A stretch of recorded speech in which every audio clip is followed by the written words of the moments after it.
Hey guys, this is Danielle with WTI here, and I have this great addition to my kids' room. It is a boho canopy meant for stuffed animals, and we are loving it. I'm going to show you this in action. This was super easy to install. All I did was put this hook in, and basically I attached the net, and I have had no problems at all with tons of stuffed animals in there. It holds very well. I really like the design of this whole net. It's simple, but it's also cute, which I really like. And there are some lights on this net, so you can choose to either turn those on at night or not. The quality of this I was very happy with, and it came in a 2-pack, which is also really great. Either you can have another one for your kid to share, or in case something happens, you have a backup.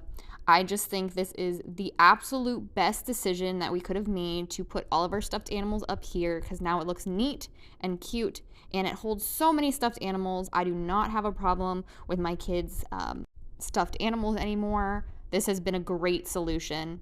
This, as you can see, is with the lights on, and there's a little battery pack on the side you can add your batteries to if they start to die. But this has just been what I needed, and I am so happy that I have it. I highly recommend it, but that's just my point of view.